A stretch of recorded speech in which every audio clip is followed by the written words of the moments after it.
আল্লাহ তাআলার রাস্তায় জানের কুরবানি এবং মালের কুরবানি দিয়েছিলেন।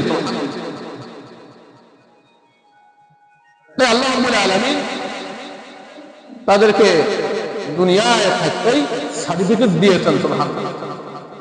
আল্লাহ রাব্বুল আলামিন বলেন, রাদিয়াল্লাহু আনহুম ওয়া রাদু আন, আমি আল্লাহ রাব্বুল আলামিন তোমাদের প্রতি রাজি খুশি এবং তোমরা আল্লাহ তাআলার উপর রাজি খুশি। মক্কার 13 বছর প্রতিকূল পরিস্থিতির মধ্য দিয়ে রাসূল সাল্লাল্লাহু আলাইহি সাল্লাম সাহাবায়ে কেরামদেরকে এমন ভাবে তৈরি করেছিলেন, তারা মালের কুরবানির জন্য দুনিয়াটা এমন ভাবে তাদের নিকট হেরাস পেয়েছিল। পরিশেষে তারা মক্কা থেকে মদিনায় হিজরত করার জন্য কুণ্ঠাবোধ করেনি। শুধু তাই নয়,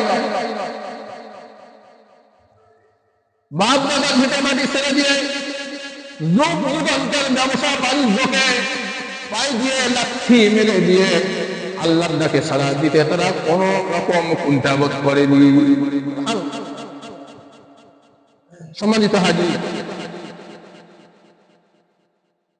মদিনার লোকেরা যারা মক্কা থেকে ঘর বাড়ি ধন সম্পদ ছেড়ে এসে মক্কার মধ্যে,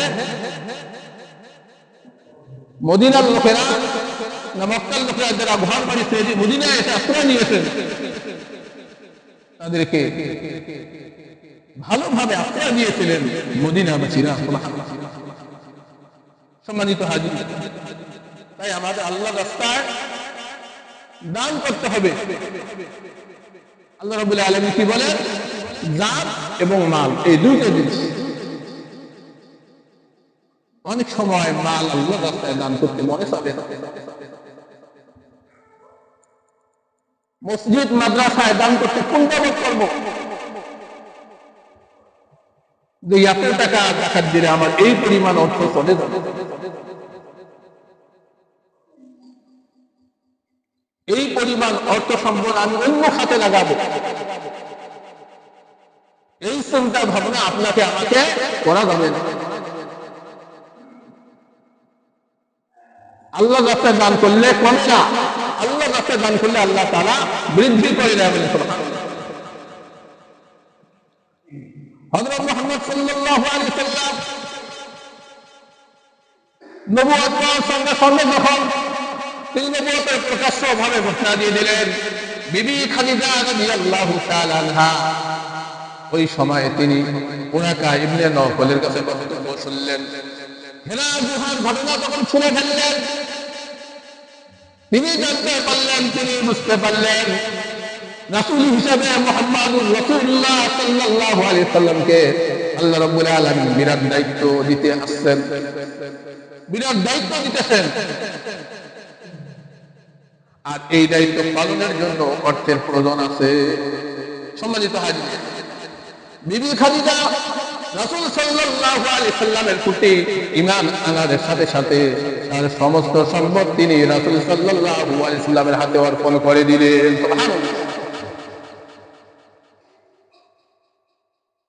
সম্মানিত হাজিরিন, শুধু তাই নয়, আবু বকর সিদ্দিক রাদিয়াল্লাহু তাআলা আনহু, যিনি জান্নাতের একজন সুসংবাদ প্রাপ্ত সাহাবী ছিলেন, তার নিকট 40,000 দিরহাম ছিল।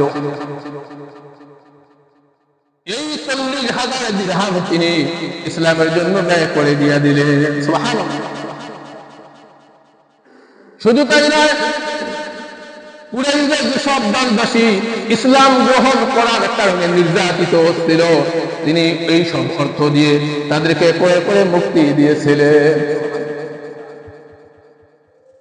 এমনকি আল্লাহ রাসূলের সঙ্গে মদিনায় 13 বছর পর হিজরত করার পর আবু বকর সিদ্দিক রাদিয়াল্লাহু তাআলা আনহুর নিকট 2,500 দিরহাম ছিল। এই 2,500 দিরহাম তিনি আল্লাহর রাস্তায় দিয়ে দিলেন। সুবহানাল্লাহ। এই জন্য পরবর্তীতে রাসূলুল্লাহ সাল্লাল্লাহু আলাইহি সাল্লাম বলেছিলেন, আবু বকর রাদিয়াল্লাহু তাআলা আনহুর ধন সম্পদ যেরকম ভাবে আমার উপকারে এসেছিল, অন্য কারো অর্থ এরকম উপকারে আসেনি। তাবুক যুদ্ধের সময় আবু বকর সিদ্দিক রাদিয়াল্লাহু তাআলা আনহু নবী করিম সাল্লাল্লাহু আলাইহি সাল্লামের কাছে সমস্ত সম্পদ নিয়ে রওনা হয়েছে, উপস্থিত হয়েছে। আল্লাহর রাসূল তখন আবু বকর সিদ্দিক রাদিয়াল্লাহু তাআলা আনহুকে বললেন, হে আবু বকর, তোমার পরিবার পরিজনের জন্য তুমি কি রেখে এসেছো? আবু বকর সিদ্দিক রাদিয়াল্লাহু তাআলা আনহু তখন বললেন, আমার পরিবার পরিজনদের জন্য আমি আল্লাহ এবং আল্লাহর রাসূলকে রেখে এসেছি।